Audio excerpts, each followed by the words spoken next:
짜리 옥루백도 긴깨니연을 잔소리와 눈물로 이 아이는 세월 보내네. 정일품 판서가 되어 온 나라를 밝힐 깊이 상이로구나. 새긴 붉은 별세점. 이기구한 운명 하늘아. 옛날 조선의 한 시골 고을이었습니다. 여름날 장터. 사람들이 북적거리는 그곳에 한 고승이 나타났지요. 누군가는 그를 본 것도 들은 것도 없었어요. 다만 그 말을 전하는 입은 많았습니다.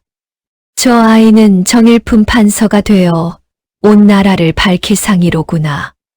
그 말은 누구를 향한 것이었을까요? 아무도 모르는 미래, 아무도 알 수 없는 그 예언. 오늘 밤 이 특별한 이야기 함께 감상해 주셔서 감사합니다. 정직하게 약을 다리는 마음으로 참나라 야담이바고를 전하겠습니다. 지금 어디서 듣고 계신가요? 흔적 남겨주시면 보답의 인사를 드리겠습니다. 우리 함께 이 기구한 운명의 이야기를 따라가 보겠습니다. 최진사 댁의 마님이 아이를 낳으셨지요. 남자 아이였습니다. 손가락이 분홍분홍했고 울음이 청아했어요. 최진사는 아이를 안고 하늘을 봤습니다. 우리 가문의 미래가 나왔다. 그렇게 아이는 도령으로 태어났지요. 모든 것이 갖춰진 신분으로. 하지만 그 같은 밤, 여종어리가 또 다른 아이를 낳았어요. 여종의 아기. 모두가 무시할 종의 아들. 하지만 그 아기의 발바닥에는 3개의 점이 있었습니다. 마치 별처럼, 마치 누군가 새겨놓은 것처럼 3개의 점이 정확하게 박혀 있었지요. 월이는 밤새 생각했어요. 그 점들을 보면서 이 아이가 뭔가 다르다. 월이의 눈이 빛났지요. 탐욕의 불빛으로 자신의 아이가 판서가 될 수 있다면? 그런 생각이 월이를 사로잡았습니다. 내 새끼를 판서로 만들면 어떨까? 그게 시작이었어요. 모든 비극의 시작. 월이는 결심했지요. 밤중에 최진사 댁의 도령과 자신의 아이를 바꿔치게 하기로. 그 도령을 내가 낳은 것처럼 하고 내 새끼를 도령으로 만들면 되지. 그것은 죄였습니다. 엄청난 죄. 하지만 월이는 그 생각을 멈출 수 없었어요. 자신의 탐욕에 사로잡혀. 월이는 행동했지요. 조용히 재빠르게. 밤중에 2 아기를 바꿨어요. 최진사 댁의 방에서 몰래. 누군가 봤더라면 비명을 질렀을 겁니다. 하지만 아무도 보지 못했어요. 어둠 속의 그 범죄를. 그렇게 신분이 뒤바뀐 거였지요.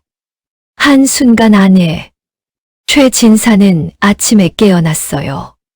자신의 아들이 자기 옆에 있다고 생각했습니다. 하지만 그건 거짓이었어요. 그 아기는 여종의 아들이었거든요. 최진사는 그걸 모르고 있었지요. 우리 아들, 우리 가문의 미래, 그 사랑도 거짓 위에 세워져 있었습니다. 여종어리는 최진사 댁의 도령을 안았어요. 이제 내 새끼가 판서가 되겠지. 월이의 눈은 빛났지요. 하지만 그건 모성의 빛이 아니었어요. 탐욕의 불빛이었습니다. 그렇게 20년이 지났지요. 최진사 댁의 도령이라 불리는 명남이는 자라났어요. 최진사의 아들로서, 명문가의 도령으로서. 나는 도령이다. 이 고을의 최고 신분. 하지만 명남이는 알지 못했어요. 자신이 누구인지를. 그의 발바닥에 별점이 없다는 것을. 최진사 댁의 종으로 살아가던 아이는 여종어리의 아들이라고 불렸어요. 사람들은 그를 바우라고 불렀습니다. 종답게 일을 잘한다고 해서. 나는 종이다. 영원히 종일 것이다. 하지만 바우의 눈은 달랐어요. 굶주린 눈. 세상을 읽으려는 그 눈. 그리고 어느 날 비극 같은 그 사건이 장터에서 일어났지요. 명남이 도령이 바울을 폭행했어요. 이유는 간단했습니다. 종이가 자신을 무시했다고 느꼈으니까요. 지가 뭔데 나를 이따위로 봐. 몽둥이가 내려쳤습니다. 장터 가운데서. 내가. 왜? 바울은 쓰러졌지요. 피를 흘리며. 그날 밤 월이는 창밖으로 봤어요. 자신의 아들 명남이가 장터에서 다른 아이를 때리는 것을. 내 새끼가 이런 짓을? 월이의 얼굴이 변했지요. 자신의 탐욕이 낳은 그 괴물을 보면서. 그리고 월이는 또 봤어요. 그때를 당하는 종 바우의 발을. 발바닥에 3개의 별점이 피와 함께 빛나고 있었습니다. 그 점. 내 새끼의 점이 아닌가. 월이의 가슴이 철렁했지요. 20년을 숨긴 비밀이 그 순간 흔들렸습니다. 모든 것의 시작. 그 밤부터 그를 읽는 종의 비밀과 갈등의 씨앗. 20년이 지났지요. 긴 세월이었습니다. 바우는 매일 최진사 댁의 노비로 살았어요. 아침부터 밤까지 쉬는 날 없이 물을 깃고 나무를 팠고 집을 치웠고 밥을 지었습니다. 종의 일은 끝이 없었거든요. 하지만 밤이 되면 달랐지요. 달밤이 되면 바우는 몰래 글을 읽었습니다. 어디서 구한 종이와 글씨책인지 아무도 모르게. 이 글자들이 뭘 말하는 걸까? 바우의 손가락이 글자를 따라갔지요. 한 획, 한 획. 마치 그 선 속에 자신의 운명이 적혀 있는 것처럼. 밤새도록 바우는 그를 깨우쳤습니다. 종의 신분으로는 절대 배워서는 안 될 그것을. 누군가 봤더라면 혀를 찼을 겁니다. 종이 뭐 하는 짓인가 하면서. 하지만 아무도 봤어요. 어둠 속에 그 영민함을 보는 이는. 한양에서는 명남이가 돈을 썼지요. 계속 썼습니다. 기생집, 주막, 도박장. 명남이의 손에서 돈이 빠져나가지 않는 날이 없었어요.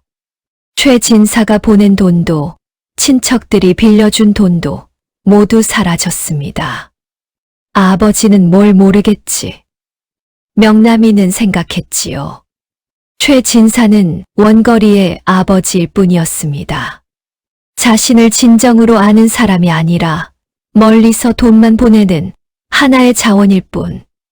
그 생각이 명남이를 더욱 방탕하게 만들었어요. 3년 뒤 명남이는 빈손으로 돌아왔지요. 더 이상 갈 곳이 없었거든요. 넌 누구냐? 내 아들이 이 모양이야? 최진사의 얼굴이 딱딱해졌지요. 3년 만에 본 아들의 모습이 이 정도였습니다. 살은 빠졌고 눈은 흐렸고 옷은 때가 타 있었어요. 아버지, 저는 말이 많네. 먼저 들어가 쉬어라. 그리고 내일 우리 얘기를 하자. 최진사는 돌아섰지요. 하지만 그 등은 굽어져 있었습니다. 자신의 아들 때문에. 그 밤 마을에 여론이 돌았지요. 저 도령 한양에서 망쳤대. 가산을 다 날렸다더만. 진사가 얼굴을 못 들겠네. 수군거림이 최진사 댁까지 들렸지요. 그리고 그 소문은 더 커졌습니다. 신분이 있으면 더 크게 떠도는 법이었거든요. 월이는 그 말들을 들었어요. 어둠 속에서. 내 새끼가 이렇게 떨어졌다고? 월이는 답답했지요. 판서를 만들겠다던 그 꿈이 흔들렸습니다. 자신의 희생이 물거품이 될 것 같은 그 느낌. 최진사는 명남이를 불렀어요. 사흘 뒤였습니다. 지금부터 집에서 공부를 해라. 나가지 말고. 아버지, 말하지 말고 들어라. 넌 아직도 배울 게 많다. 명남이는 고개를 숙였지요. 하지만 그 눈빛은 불타고 있었습니다. 자신을 가두려는 아버지에 대한 분노로, 곧 탈출할 방법을 찾겠다는 그 집착으로. 바우는 그 변화를 봤지요. 도령이 집으로 돌아왔다. 그리고 변했다. 더 거칠어졌다. 더 위험해졌다. 마치 야수처럼. 저 사람, 뭐가 된 걸까? 바우는 명남이를 관찰했어요. 마치 책을 읽듯이. 그 행동 하나하나가 무엇을 의미하는지 읽으려고 했습니다. 그리고 며칠 뒤 바우는 본 거였지요. 명남이가 밤중에 몰래 창고로 가는 것을. 그 창고에는 최진사 가문의 모든 귀한 것들이 있었지요. 옛날부터 내려오는 물건들. 그 중에 가장 귀한 것이 있었습니다. 갑오였어요. 최진사가 가장 아끼는 상자. 그 안에 무엇이 들어있는지는 아무도 몰랐습니다. 최진사도, 마님도, 월이도. 이걸 팔면 충분할 거야. 서울 가서 다시 시작할 수 있어. 명남이의 손이 뻗어났지요. 그리고 그 순간 바우가 나타났습니다. 도령님, 그건 안 돼요. 바우의 목소리가 달랐어요. 이번엔 무언가 깊은 것이 담겨 있었습니다. 단순한 종의 목소리가 아니라 누군가를 지키려는 그 목소리. 지가 뭔데 대항해? 명남이의 얼굴이 붉어졌지요. 자신의 계획을 방해하는 저 종놈. 그게 견딜 수 없었던 거였어요. 너 지금 나한테 대항하냐? 몽둥이가 들려 올라왔어요. 명남이의 손에서. 그리고 내려쳤습니다. 이게 끝일까? 바우는 쓰러졌지요. 하지만 쓰러지면서도 바우는 깨달았습니다. 이제 더 이상 참을 수 없다는 것을. 자신이 뭔지 모르는 채로 맞는 이 삶이 이대로는 안 되겠다는 것을. 난 왜 계속 맞기만 할까? 그 밤 월이는 또 봤지요. 자신의 아들 명남이가 갑오를 꺼내는 것. 그리고 저 머슴이 말리는 것. 그리고 맞는 것. 저 녀석. 내 새끼를 말렸어. 월이의 마음은 찢어졌지요. 자신이 목숨 걸고 만든 아들이 자신도 모르게 뭔가를 지키려던 저 종놈에게 당하고 있었습니다. 저 종새끼가 뭐가 특별한 게 있나? 그 의문이 월이의 가슴에 박혔어요. 마치 꽂혀서 빼지 못할 가시처럼. 바우는 밤새 일어났지요. 더 이상 물러날 수 없다는 확신을 안고 내가 누구인지 알아야 한다. 이대론 못 살아. 그리고 바우는 결심했어요. 사또가 올 그날까지 모든 걸 기억해 두겠다고. 명남이의 모든 것, 최진사의 모든 것, 월이의 모든 것을. 사또는 이틀 뒤 올 것입니다. 그 재판장에서 모든 진실이 나올 것입니다. 그리고 바우는 그 순간을 기다렸지요. 자신의 진짜 삶이 시작되는 그 순간을. 하지만 아무도 몰랐어요. 이 고을에 진짜 판서의 씨앗이 자라고 있다는 것을. 밤새 글을 읽으며, 밤새 버티며, 밤새 깨어나고 있다는 것을. 재판이 시작되고 비밀이 흔들린다. 관아의 나팔이 울렸어요. 새벽부터 도시장 관노가 고을 방방곡곡을 돌아다니며 외쳤습니다. 최진사 댁의 명남이 도령을 고발합니다. 불효죄와 도둑질죄로. 그 말이 고을 전체에 퍼졌지요. 마치 불이 번지듯이 최진사 댁의 문이 두드려졌습니다. 사또의 나팔꾼이었어요. 명남이 도령을 추국장으로 소환합니다. 대죄인 소환. 명남이의 얼굴이 창백해졌지요. 더 이상 도망칠 곳이 없었습니다. 뭐야? 추국. 내가. 명남이는 끌려갔어요. 사또의 관노에 의해 고을 사람들의 시선을 받으며 고을의 장터는 들썩였지요. 저 도령이 진짜 가보를 훔쳤대. 불효죄까지. 아이고, 최진사가. 그 도령 봤지? 처음부터 이상했어. 있잖아, 그 느낌 말이야. 여론이 폭발했지요. 최진사 댁의 도령. 명문가의 아들. 그게 죄인이 되는 순간이었습니다. 최진사가 얼굴을 못 들겠네. 20년 키운 아들이 이 모양이야. 소문은 점점 커졌지요. 그리고 그 소문은 최진사의 가슴을 짓눌렀습니다. 최진사는 방에만 누워 있었어요. 사흘 동안. 마님은 울었습니다. 자신이 낳은 아들이, 자신이 키운 아들이 죄인이 되었다는 그 충격에. 내 아들이 도둑이라니? 최진사의 가슴은 찢어졌지요.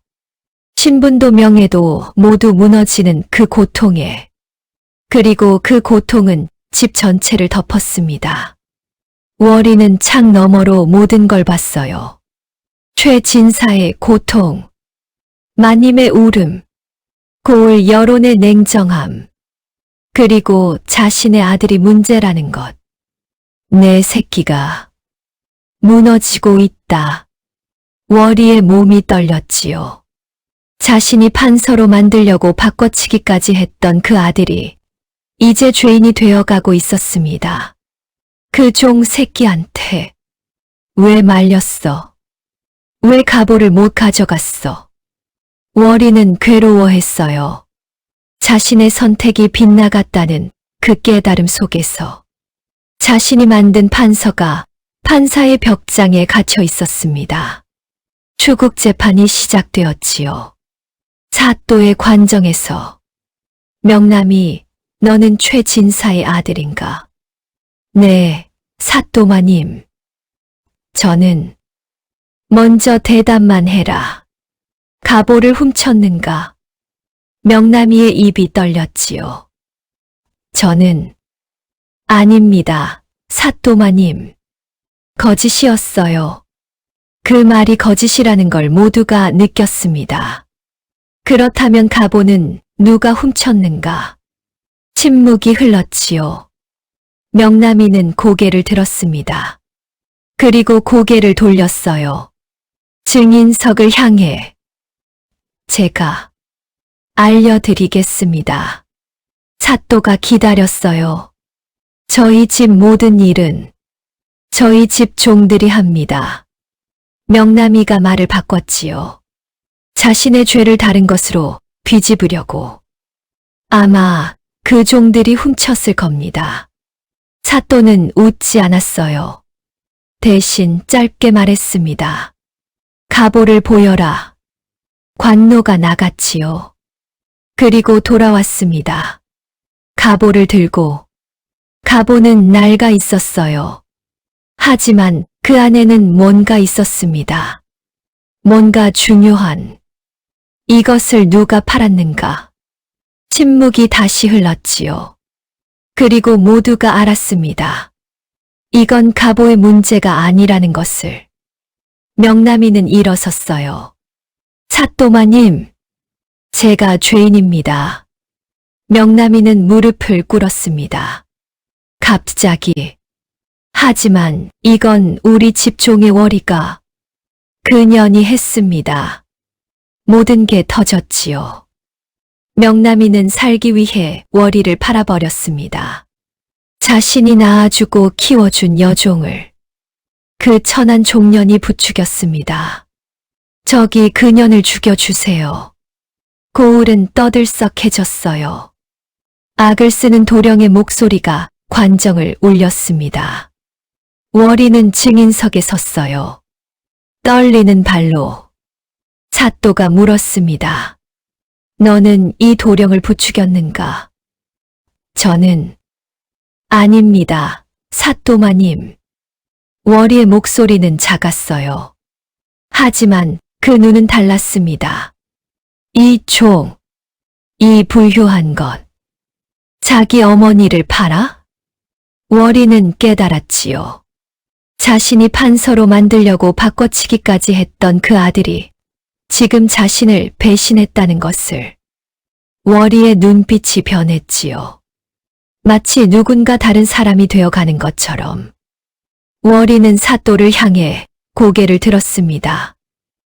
이제야 알겠네. 내 선택이 뭐였는지. 그 눈은 더 이상 여종의 눈이 아니었어요. 뭔가 깨어난 것 같은 절망과 분노가 섞인 눈이었습니다. 그리고 모두가 느꼈지요. 지금 뭔가 폭발하려고 한다는 것을. 사또는 다시 물었습니다. 그렇다면 진실은 무엇인가? 침묵이 흘렀지요. 긴 침묵.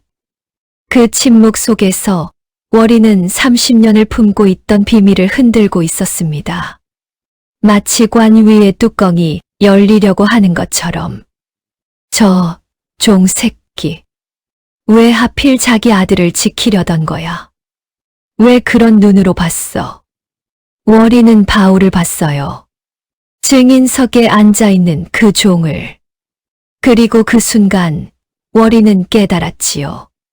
자신이 30년 동안 놓친 진짜 진실이 무엇인지를. 조사는 아직 끝나지 않았어요. 하지만 모든 게 이제 밝혀질 것 같았습니다. 뭔가 큰 것이. 중간 해설. 여러분은 살면서 이런 배신을 보신 적 있으세요? 자신의 아이가 자신을 버리는 그런 배신 말이에요. 그리고 또 오랜 세월이 흐른 뒤에 결국 인과응보가 찾아오는 것을 봤을 적이 있으세요? 월이는 30년을 참았고 30년을 준비했습니다. 그리고 그 모든 것이 재판장 한 곳에서 무너져 내렸지요. 여러분의 인생에서는 어떨까요? 혹시 비슷한 순간을 겪으셨거나 보셨다면 댓글로 의견을 남겨주세요. 우리가 함께 나누는 그 이야기들이 이 채널을 정말 소중하게 만들어줍니다. 발바닥의 세 점이 모든 것을 말한다. 월이가 일어섰어요. 증인석에서. 천천히, 하지만 확실하게. 마치 30년을 품어온 어떤 것이 터질 준비를 하듯이. 내가 더 이상 못 참겠다.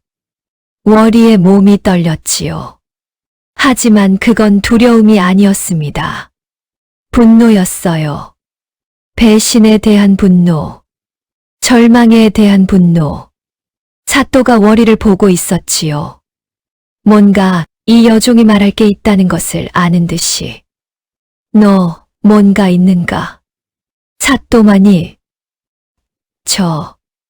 월이가 입을 열으려는 순간 명남이가 외쳤어요. 저 종년. 거짓말하지 마. 명남이는 벌떡 일어섰습니다. 자신이 팔려나간다는 걸 느낀 거였지요. 저 천한 종년의 거짓말 믿지 마세요. 그리고 명남이가 외쳤어요. 그 말은 저 여종을 영원히 짓밟기 위한 마지막 외침이었습니다. 저 년을 죽여주세요. 저 종년을 주리를 틀어 죽여주세요. 고을 사람들이 떠들썩해졌지요. 도령의 악을 쓰는 목소리.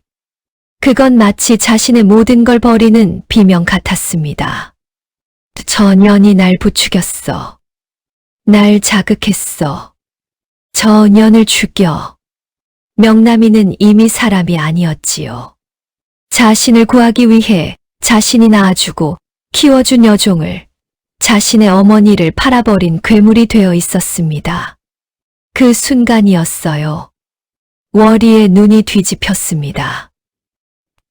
내 새끼.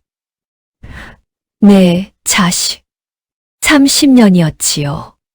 30년을 숨기고 30년을 참고 30년을 판서를 만들려고 버텼습니다. 그리고 그 30년의 결과가 이거였어요. 자신을 천한 종년이라고 부르며 죽이라고 외치는 그 괴물. 날 없인 여기는 내 손으로 만든 그것. 월이는 비명처럼 외쳤지요. 더 이상 참을 수 없는 그 목소리로. 그 불효 자식은 내 배에서 나온 내 새끼야. 모두가 얼어붙었어요. 진짜 도령은 저기 머슴 바우다. 관정이 정지했지요. 침묵이 흘렀습니다. 사또는 얼굴도 움직이지 않았어요. 다만 천천히 월이를 바라봤습니다. 무슨 소리인가? 저 신분을 바꿨습니다. 아기 때 20년 전에 월이의 목소리는 더 이상 여종의 목소리가 아니었지요. 뭔가 깨어난 어머니의 목소리였습니다. 저 녀석이 진짜 도령이고 저 머슴이 저희 진짜 도령님입니다. 사또는 천천히 일어섰어요. 말이 되는가? 증거가 있습니다. 사또마님. 월이가 손을 들었지요. 지금부터가 진짜 재판이라는 걸 보여주듯이. 발바닥. 우리 가문의 증표입니다. 사또의 눈이 빛났어요. 마침내 진짜 진실을 향해 가고 있다는 그 확신. 두 사람의 버선을 벗겨라. 관노가 나섰지요. 먼저 바우에게 갔습니다. 버선을 벗겼어요. 바우의 발이 드러났습니다. 그 발바닥에는 3개의 점이 있었지요. 마치 하늘이 새긴 것처럼 명확하게. 북두칠성처럼 박혀있는 3점. 고을 사람들이 숨을 멈췄어요. 그 다음엔 명남이었어요. 명남이는 발을 빼려고 했습니다. 하지만 관노의 손이 강했지요. 버선이 벗겨졌습니다. 명남이의 발에는 깊은 흉터가 있었어요. 뜨거운 인두로 지워진 것 같은 그 흉터. 모두가 봤지요. 그것이 무엇을 의미하는지. 사또는 다시 앉았어요. 이제 알겠다. 사또의 목소리는 차분했지요. 하지만 그 안에는 정의가 울렸습니다. 발바닥의 3점이 모든 것을 말한다. 사또는 명남이를 봤어요. 너는 이 집의 노비 아들이다. 그리고 갑오를 훔친 자는 너다. 명남이가 비명처럼 외쳤지요. 하지만 사또는 듣지 않았습니다. 그리고 저 머슴은 이 집의 진정한 도련님이다. 바우는 일어섰어요. 천천히 마치 자신의 진짜 모습을 찾아가는 듯이. 바우의 눈이 변했지요. 더 이상 종의 눈이 아니었습니다. 무언가 깨어난 도령의 눈. 나는 바우가 아니다. 바우는 자신의 발바닥을 봤어요. 그 3개의 점을. 고승의 예언이 이것이었군. 사또는 다시 말했어요. 여종어리는 30년의 죄를 짓고 30년을 참았다. 사또의 판결이 내려졌지요. 그녀는 죗값을 치를 것이다.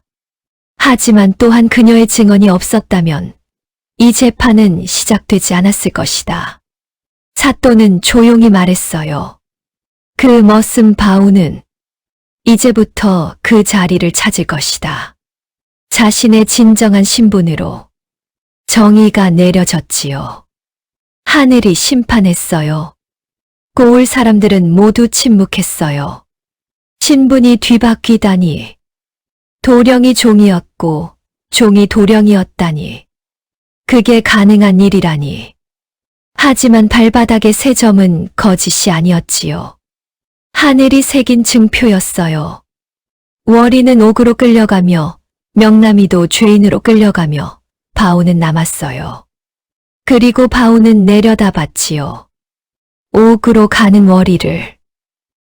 그래도 어머니였군요. 바오의 눈에 눈물이 흘렀어요. 신부는 역전되었지만 가족의 문제는 여전히 남아 있었습니다. 고승의 예언은 이제 반쯤 이루어졌지요. 남은 것은 바오가 진정한 판서가 되는 것뿐이었습니다. 신분의 진실이 세상을 바꾸다. 5년이 지났지요. 바오는 더 이상 바오가 아니었습니다. 그는 최진사의 진정한 아들이 되어 있었어요. 그리고 그를 잇는 능력이 세상을 그의 길로 이끌었습니다. 고을의 관가에서 그는 일하기 시작했지요. 처음엔 서기로, 그 다음엔 좀 더 높은 자리로. 밤마다 그를 읽던 그 영민함이 이제는 고을 사람들을 돕는 일로 쓰였습니다. 10년이 지났어요. 바오는 과거에 합격했습니다. 정일품 판서는 아니었지만 고을의 최고 관직에 이르렀지요. 그 이름은 더 이상 머슴의 이름이 아니었습니다. 고을 사람들은 그를 부르며 말했어요. 저 판서님 보거라 하면서. 저 판서님이 이 고을을 얼마나 밝히고 있는지 말이야. 최진사는 바오를 봤지요. 자신의 진정한 아들, 내 진짜 아들을 찾았구나. 최진사는 그 말을 하고 눈을 감았습니다. 이제 가문의 미래는 밝다는 확신으로. 마님도 아들을 안았어요. 바오를. 그 감정은 말이 필요 없었습니다. 모성의 옳은 길로 돌아온 것 같은 그 기쁨. 그 반대쪽에서는 어떤 일이 있었을까요? 명남이는 종으로 팔려갔지요. 서로 다른 집으로. 누군가는 광대 짓을 하며 살았고 누군가는 광부로 굴러갔습니다. 난 도령이었는데 명남이의 그 중얼거림은 평생 따라다니는 악몽이 되었어요. 자신이 누렸던 신분이 거짓이었다는 그 깨달음과 함께 월이는 5년을 옥중에서 보냈지요. 그리고 마지막 해 월이는 감옥에서 눈을 감았습니다. 내 아들, 판서가 되었나? 월이의 마지막 생각은 자신이 판서로 만들려던 명남이가 아니었어요. 그 대신 그 머슴 바오였습니다. 저 아이가 진짜 판서가 되었으면 좋겠네. 월이는 죽었지요. 자신의 탐욕으로 지은 죄에 대한 뉘우침과 함께. 하지만 그 뉘우침이 소용이 될 리 없었습니다. 이미 벌어진 모든 게 너무 컸으니까요. 고을은 변했어요. 신분이 뒤바뀌었다는 그 이야기가 고을 사람들의 마음에 뭔가를 심었거든요. 혹시 우리가 아는 신분도 다른 건 아닐까 하는 의문 말이에요. 그리고 그 의문은 고을을 조금씩 바꿔놓았습니다. 신분은 절대적이지 않다는 깨달음으로. 바오는 어릴 때 읽던 그 글들을 다시 펼쳤어요. 이 글들이 이제 이해된다. 그리 말했던 것들이 이제 바오의 삶 속에서 살아났습니다. 정의는 결국 이기고 거짓은 결국 들통나고 하늘은 절대 속지 않는다는 그 말들이. 고승은 어디로 갔을까요? 아무도 모릅니다. 다만 고을 사람들은 말했어요. 저 영감이 예언한 정일품 판서가 나타났다면서. 저 판서님이 바로 그 사람이라면서. 그리고 맞았지요. 고승의 예언은 정확했습니다. 신분이 바뀌었지만 그 예언은 바뀌지 않았거든요. 바오는 가끔 옥에 갔어요. 월이가 죽은 옥으로. 저 여인이 어머니였군요. 바오는 그곳에서 향을 피웠지요. 자신을 낳아주고 자신을 숨기고 자신의 진짜 이름을 찾게 해준 그 여인을 위해. 그것이 바오가 할 수 있는 유일한 효도였습니다. 아버지와 어머니라고 부를 수 없었던 여인에 대한. 세월이 흘러 바오는 정일품 판서가 되었지요.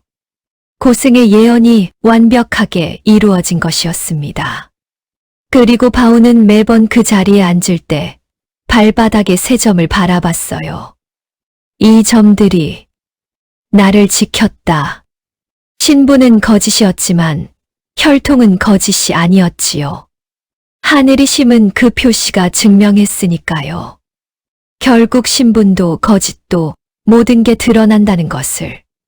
신분이 뒤바뀐 그 밤부터 모든 게 달라졌습니다. 겨우 몇 시간의 차이가 30년의 운명을 좌우했으니까요. 하지만 결국 하늘은 거짓을 용서하지 않았고 진정한 것만이 살아남았습니다. 그 발바닥의 새 점처럼 말이에요. 이 이야기가 우리에게 들려주는 것이 무엇이겠습니까? 신분이 아무리 높아도 그것이 행동이 뒷받침되지 않으면 결국 모래성일 뿐이라는 것이 아니겠습니까? 반대로 신분이 아무리 낮아도 그 마음이 바르고 영민하면 하늘도 그것을 외면하지 않는다는 이치이지요. 월의의 탐욕이 얼마나 큰 죄인지도 보여줍니다. 자식을 판서로 만들고 싶다는 모성애가 얼마나 어두운 범죄로 변할 수 있는지를 말입니다. 하지만 또한 우리에게 한 가지를 더 알려주지 않겠습니까? 진정한 신분은 피가 아니라 행동으로 증명되며 거짓은 아무리 오래 숨겨도 결국 드러난다는 그 우주의 진리를 말이에요. 옛 어른들이 입에서 입으로 야담을 전해온 까닭이 바로 여기에 있는 것이 아니겠습니까? 본 이야기는 허구임을 알려드립니다. 지금은 여러분께 들려드릴 이야기를 정성껏 작업하는 중입니다. 여러분이 남겨주신 따뜻한 댓글과 응원 덕분에 밤마다 힘을 내어 글을 쓰고 자막을 얹습니다. 오늘 밤도 제 이야기가 지친 마음에 작은 위로가 되셨기를 바랍니다. 늘 좋은 일만 가득하시고 포근하고 편안한 밤 되셔요. 감사합니다.